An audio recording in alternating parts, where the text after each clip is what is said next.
Le FC Barcelone s'est imposé par la marque de 3-1 contre l'Atlético Madrid pour cette 19e journée de Liga 2025-2026. Enfin, une victoire importante dans un match référence du FC Barcelone. Cette saison, mon Dieu, les matchs antérieurs, on savait comment ça s'était passé. Contre Chelsea, c'était la défaite. Contre le Real, c'était une défaite. Contre le PSG à la maison, c'était une défaite. Le seul match référence en tant que tel que le Barça avait remporté cette saison, c'était contre Newcastle à l'extérieur. Mais là, ça fait 2 cette saison. Écoute, ça vient pas sauver le mauvais début de saison du Barça, mais au moins, tu dis que l'autre équipe qui rivalise pour le titre en championnat est aussi dans une mauvaise posture, fait qu'au moins ça te laisse premier de Liga. Et avec ce match, le Barça assure sa première place pour le moment. Peu importe ce qui se passe du match du Real contre l'Athletic Bilbao demain, le Barça va se maintenir à la première position. Puis attention, Bilbao, à l'extérieur, c'est jamais facile à jouer. Le Real a tendance à avoir de la facilité de jouer contre eux. Mais la dernière saison que je me souvienne, Bilbao bat le Real au Bernabéu, si je me souviens bien. En tout cas, ça se peut que ma mémoire fasse défaut, mais bon, Bilbao peut faire quelque chose. Il y a toujours des individualités de cette équipe-là qui peuvent faire mal, mais on va se concentrer sur le match d'aujourd'hui, mais j'espère que le Real va dropper des points demain. Ça serait possible. OK, pour le Barça, première chose que je vais te dire, Hansi Flick a enfin eu une bonne réaction en fin de match. Quand Pedri était pas sûr à 100% de vouloir continuer, il a changé direct. Quand à la fin du match, tu vois que les joueurs références, ils commencent à être fatigués, Rafinha, Lamine, c'est pas grave, on change, on veut défendre la fin de match. Sincèrement, c'est quelque chose que je m'attendais pas que Flick ait le courage de faire. Il le fait pas souvent. Et aujourd'hui, il l'a fait. J'ai vraiment plus la personnalité que Flick a eu en fin de match. Même si c'est Lamine, même si c'est Rafa, même si c'est Pedri, t'essayes de jouer le résultat. C'est quelque chose, comme je dis, que la plupart du temps, Flick faisait confiance à ses joueurs références, même s'il n'était pas à 100%. Aujourd'hui, j'ai aimé ce réflexe-là. Ensuite de ça, pour le Barça, sincèrement, ce que j'ai aimé, c'est que malgré le premier but qui a été causé par une erreur de ligne défensive, comme on a l'habitude, j'ai senti plus de contrôle défensivement parlant. Quand il fallait attaquer sur le premier ballon, le Barça le faisait. Koundé a été bon dans cet aspect-là aujourd'hui d'ailleurs. Quand il fallait faire le pressing, le Barça le faisait. Puis quand il fallait défendre, tout le monde descendait. J'ai bien aimé, on va dire, la connexion défensive du FC Barcelone aujourd'hui, même s'il y a eu quelques erreurs qui auraient pu coûter des buts dans ce match. Puis en fait, en parlant de la défense, on va parler de la dernière défense, c'est-à-dire le dernier rempart. Monsieur Joan Garcia, il fait encore un arrêt stratosphérique aujourd'hui. Joan Garcia, sans dire que ça va être un grand gardien ou quoi que ce soit, il a le potentiel. Joan Garcia, comment je dirais ça? Sa jeunesse et son dynamisme aident beaucoup à l'équipe. Dans des ballons où Szczesny serait probablement resté en arrière sur sa ligne, Joan Garcia est déjà sur le ballon. Sincèrement, j'aime beaucoup le travail de Joan Garcia pour le moment. Reste à voir qu'est-ce qu'il va faire dans les moments importants. Mais pour le moment, les 2 rencontres que le Barça gagne dans des contextes importants, les 2 rencontres, c'est Joan Garcia qui est titulaire. Si je me souviens bien, contre le PSG, c'est Szczesny le titulaire. Contre le Real, c'est Szczesny. Puis contre Chelsea, c'est Szczesny. Sincèrement, Joan Garcia, je pense que ça doit être le premier gardien, même si Ter Stegen revient, évidemment. Ter Stegen n'est pas à 100%. Je pense que Flick devrait vraiment laisser la confiance totale à ce gardien-là parce qu'il peut certainement se développer au Barça. Puis pour le moment, c'est très bien parti. J'ai vraiment aimé le match de Joan Garcia. Sur le but, le 1 contre 1, il peut peut-être faire mieux, mais tu peux pas faire grand-chose. Surtout si t'es pas sûr que le joueur est hors-jeu ou non. Je suis sûr que dans sa tête, il y avait un doute, même s'il semblait décider. Sincèrement, Joan Garcia, pour le moment, j'ai rien à dire. Il n'y a aucun match que je me souviens de lui que je me dis « Ah, il a fait une erreur ici. Ah, ici, il aurait dû... » Non, sincèrement, Joan Garcia comprend très bien ce que Flick demande de lui et ce que l'équipe a besoin de lui dans des contextes super, on va dire, risqués. Le match contre Chelsea, écoute, il se prend 3 buts, mais sincèrement, le Barça avait déjà perdu dès la première mi-temps. Donc, j'ai vraiment beaucoup aimé Joan Garcia. Lamine, aujourd'hui, pas 100% de réussite. Lamine, en fait, c'est difficile à caractériser ses matchs parce que il fait pas un mauvais match, mais il fait pas un bon match non plus. Dans le sens que aujourd'hui, Lamine, il a remporté beaucoup de duels, mais il en a perdu aussi beaucoup.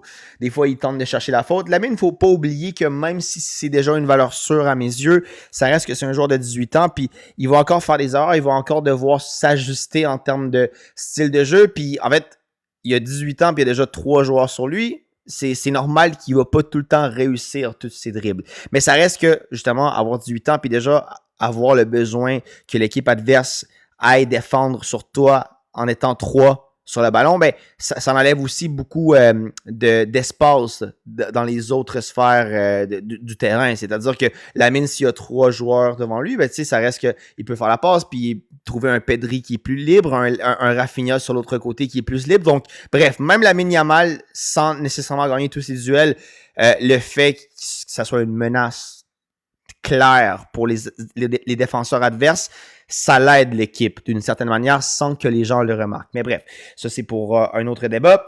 Aujourd'hui, Dani Olmo, attention parce que en début de saison, au moins pour les 3, 4, 5 premiers matchs, tout le monde, m'incluant, qui écoutait les matchs du FC Barcelone, je pense qu'on a été d'accord pour dire que Fermin est à des années-lumière de Dani Olmo. Mais Dani Olmo, j'ai l'impression que le but qu'il a marqué avec l'Espagne dans la dernière trêve internationale, wow, Dani Olmo te sort une autre version. Hein? Il marque quand même beaucoup ces temps-ci. Puis aujourd'hui, le but qu'il marque du gauche, qui n'est pas son pied fort, c'est un but qui n'est pas facile à faire. Hein? Sincèrement, le but qu'il fait, but incroyable. Puis là, il est blessé. On va voir si son diagnostic tombe pour quand. Mais Fermin aussi est blessé. J'aimerais ça que Olmo soit prêt pour jouer les prochains matchs. Puis s'il continue dans cette bonne lancée-là, Olmo pourrait me faire ravaler mes mots. J'ai pas fait exprès pour rimer, pardon.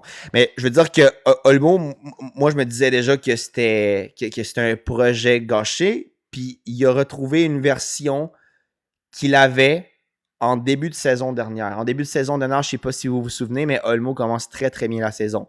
Il commence d'ailleurs son premier match en marquant le but gagnant contre Rayo Vallecano, si je me souviens bien. Mais bref, Olmo, attention, aujourd'hui donne des bonnes sensations, pas seulement à cause du but, mais aussi par son placement, par ses décisions de passe. Sincèrement, pas mal. Rafinha, c'est sincèrement un des cas de glow-up, comme on le dit en bon français. Glow-up, ça voulant dire que une amélioration inattendue que je peux pas expliquer. Rafinha, c'est un des cas les plus incroyables de ce côté-là. Il y a 3 saisons, j'étais convaincu que ce joueur-là allait terminer en Arabie Saoudite. Puis j'ai pas de problème de le dire quand je me trompe. Je me suis trompé à son sujet. Parce que moi, je me disais, en fait, il va pas faire la même saison qu'il a fait la saison dernière. Peut-être que oui, hein, s'il me fait ravaler mes mots, moi, je suis content. Mais probablement pas. Mais au moins, il est capable de revenir à un pourcentage de forme de ce qu'il était à la saison dernière, malgré sa blessure. Rafinha est tellement décisif, pas seulement en termes offensifs, mais aussi défensivement. C'est le joueur qui va toujours faire une pression. C'est le joueur qui va jamais laisser les défenseurs respirer. C'est le joueur qui va être le premier à revenir, puis son placement très intelligent. Rafinha, c'est pas l'ailier qui va dribbler 2-3 joueurs, puis après ça, faire une bicyclette. Non, c'est un allié qui est très intelligent, qui donne tout, mais absolument tout pour les cuissons du Barça. Donc, non, Rafa, c'est sincèrement un plaisir de l'avoir de retour. Puis le but qu'il marque aujourd'hui, je dis que c'est pas le genre de joueur qui va dribbler 3-4 joueurs, mais il a fait un dribble digne d'un R9, digne d'un Neymar. Sincèrement, le dribble sur Oblak, puis c'est Oblak en face. Hein. Attention, Oblak avec beaucoup d'expérience pour tenter ce dribble-là. Il faut le faire. Rafa, incroyable. La passe de Pedri sur le but de Rafa, d'ailleurs. Incroyable, Pedri aussi, on va en parler. Mais non, Rafinha est nécessaire pour le Barça. Rafinha est nécessaire beaucoup plus qu'un Lewandowski. Rafinha est autant nécessaire pour moi qu'un Lamine, autant nécessaire qu'un Pedri. Rafinha, par contre, il y a des matchs que j'aime pas ce qu'il fait, mais aujourd'hui, puis depuis qu'il est de retour de blessure, j'adore ce qu'il fait, sincèrement. Très, très bien de ce côté-là. Puis bon, pour terminer, pour le milieu de terrain, Eric Garcia donne des bonnes sensations.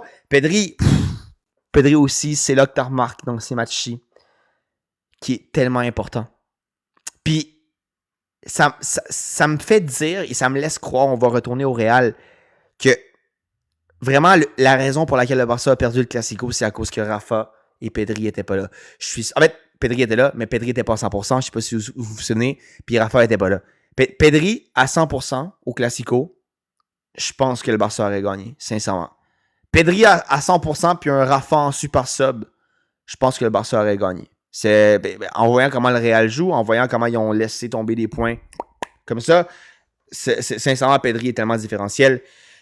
Puis est nécessaire pour ce projet. À suivre ce que Pedri a aussi, on va voir son diagnostic. C'est ça qui est dommage. À chaque fois que le Barça semble retrouver ses joueurs, toujours des mouches qui tombent, des nouvelles mouches qui tombent au combat. Donc, sincèrement, c'est préoccupant. On va voir le diagnostic. On va pas commencer à paniquer tout de suite. Puis pour terminer, Lewandowski.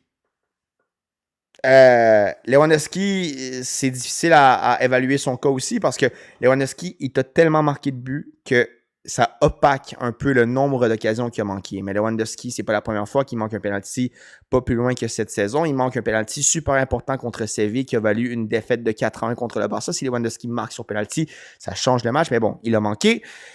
Puis non, là aujourd'hui, tu peux pas, au moins cadre ton tir. Cadre Lewandowski, je crois sincèrement que c'est sa dernière saison au Barça.